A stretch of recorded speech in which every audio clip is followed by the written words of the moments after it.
Le conte a ceci du lézard qu'on croit toujours l'avoir attrapé alors qu'il n'en reste jamais que la queue. Bienvenue dans ce nouvel épisode des Contes de la queue du lézard.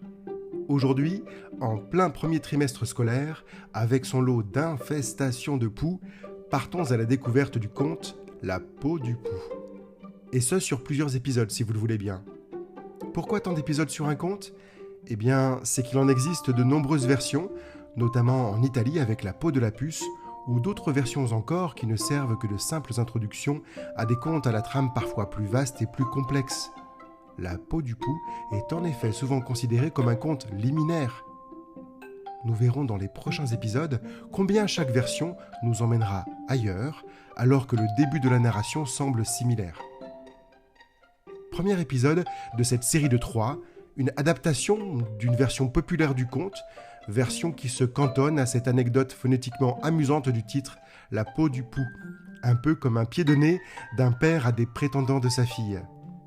Ce conte liminaire nous permettra ensuite d'entrer dans deux autres versions de l'histoire, une version orientaliste et une version basque, deux autres versions qui nous permettront de confirmer que le poux n'est qu'un prétexte au choix de l'époux.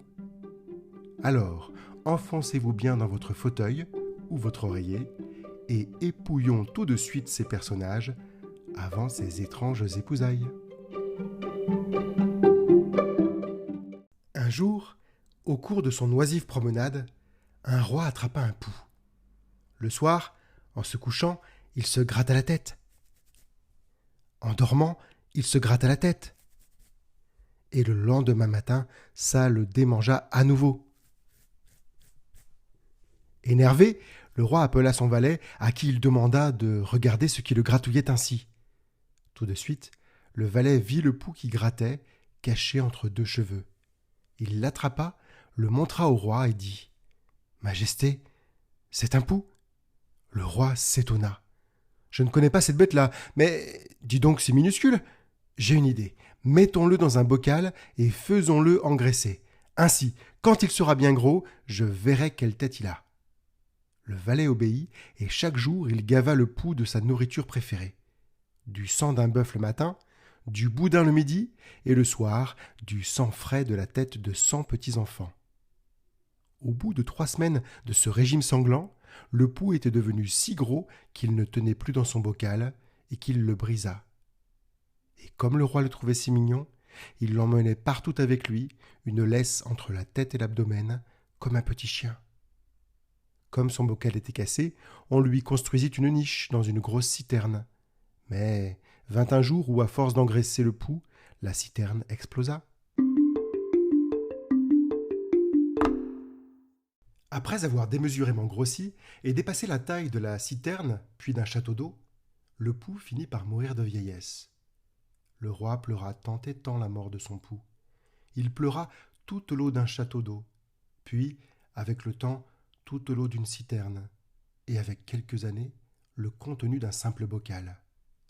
Il advint un jour où le roi finalement ne pleura plus feu son poux. Ce jour-là, il ordonna à son tailleur de lui fabriquer une paire de gants dans la peau de son poux chéri. C'est ce que fit le tailleur. Il fabriqua exprès pour les mains du roi des gants en peau de poux, qui allaient au souverain comme des gants. Ainsi ganté de ses gants en cuir de poux, le roi dicta au Premier ministre une déclaration publique. « Annonce au peuple de mon royaume que je donnerai la main de ma fille à celui qui trouvera dans quelle peau sont faits mes gants. » Alors, le Premier ministre prit la parole devant le peuple du royaume et claironna ceci. « Oyez, oyez, le roi donnera la main de sa fille à qui trouvera dans quelle peau sont faits ses gants. » Aussitôt, la nouvelle se répandit dans le pays et de nombreux prétendants accoururent pour tenter leur chance. Chacun des prétendants avait droit à 3 réponses, mais pas une de plus. Le premier prétendant était un chasseur qui revenait d'Afrique. Il examina les gants et déclara, très sûr de lui. « Facile, c'est de la peau de rhinocéros. »« Pfff, non, pouffa le roi. »« Ah bon, alors c'est de la peau d'éléphant ?»« Non, non, non, chantonna le roi. »« Zut de zut, alors peut-être de la peau d'hippopotame ?»« Non, non et non, triompha le roi. Au suivant !» Évidemment, les candidats avaient beau défiler, personne ne parvenait à trouver la réponse exacte. Et le roi en était fort satisfait, parce qu'en vérité, il n'avait aucune envie de marier sa fille. Or, à ce propos, la fille du roi, elle était totalement éprise du prince d'un royaume voisin.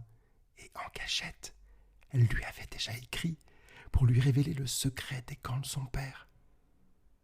Elle avait confié la lettre contenant le secret à sa mésange voyageuse.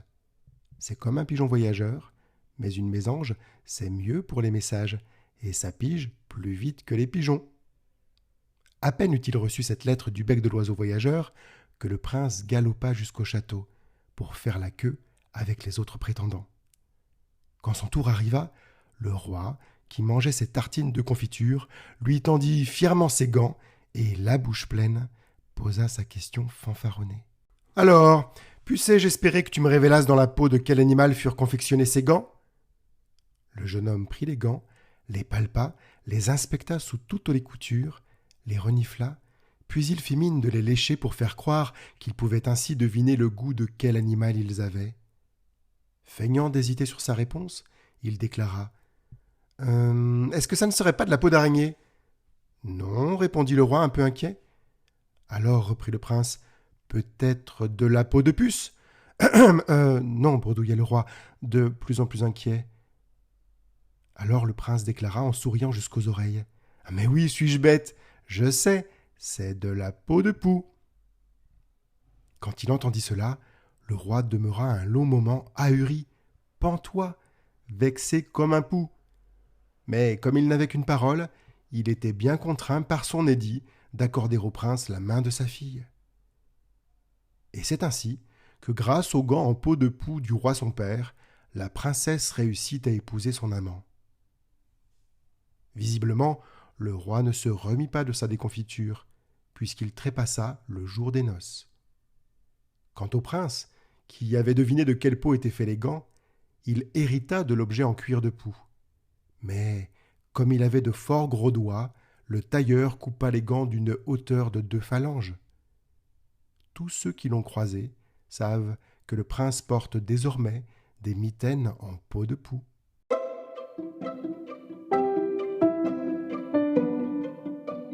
C'était La peau du poux, version gantée, inspirée d'un récit populaire français, adaptée, réécrite et lue par Wilfrid Merklen. Pour découvrir 2 autres versions de ce conte, rendez-vous bientôt sur mon podcast. Si vous souhaitez écouter d'autres histoires, avec des poux ou garanties sans poux, ne vous grattez plus la tête. Ça se passe sur le podcast Les Contes de la Queue du Lézard et sur laqueuedulézard.com. Abonnez-vous et à très vite.